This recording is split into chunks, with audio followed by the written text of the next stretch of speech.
திருக்குர்ஆன் தமிழாக்கம் அத்தியாயம் 103 அல் அஸ்ர் காலம் வசனங்கள் 1 முதல் 3 வரை. பிஸ்மில்லாஹிர் ரஹ்மானிர் ரஹீம். அளவிலா அருளாளன் நிகரிலா அன்பாளன் அல்லாஹுவின் பெயரால். வல் அஸ்ர், காலத்தின் மீது சத்தியமாக. இன்னல் இன்சான லஃபீ குஸ்ர், மனிதன் நஷ்டத்திலேயே இருக்கிறான்.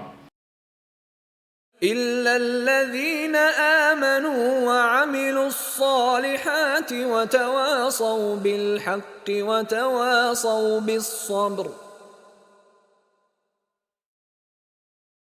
இறை நம்பிக்கை கொண்டு நற்செயல்கள் செய்து உண்மையை கடைபிடிக்குமாறு ஒருவருக்கொருவர் அறிவுறுத்தி பொறுமையை மேற்கொள்ளுமாறும் அறிவுறுத்திக் கொள்வோரை தவிர. ஜஸாக்கல்லாஹ் ஹைரன். அல்லாஹ் உங்களுக்கு நற்கூலியை வழங்குவானாக. இக்காணொளிகளை பிறருக்கு பகிர்வதன் மூலம் நன்மைகளை பெற்றுக்கொள்ளுங்கள் இன்ஷா அல்லாஹ். இந்த காணொளிகள் தொடர்ச்சியாக உங்களை வந்தடைய சேனலை சப்ஸ்கிரைப் பண்ணுங்க. அத்தோடு அந்த பெல் ஐக்கானையும் கிளிக் செய்தால் இது பற்றிய நோட்டிஃபிகேஷன் உங்களை வந்தடையும் இன்ஷா அல்லாஹ். அஸ்ஸலாமு அலைக்கும் ரஹமத்துல்லாஹி வபரகாத்துஹு.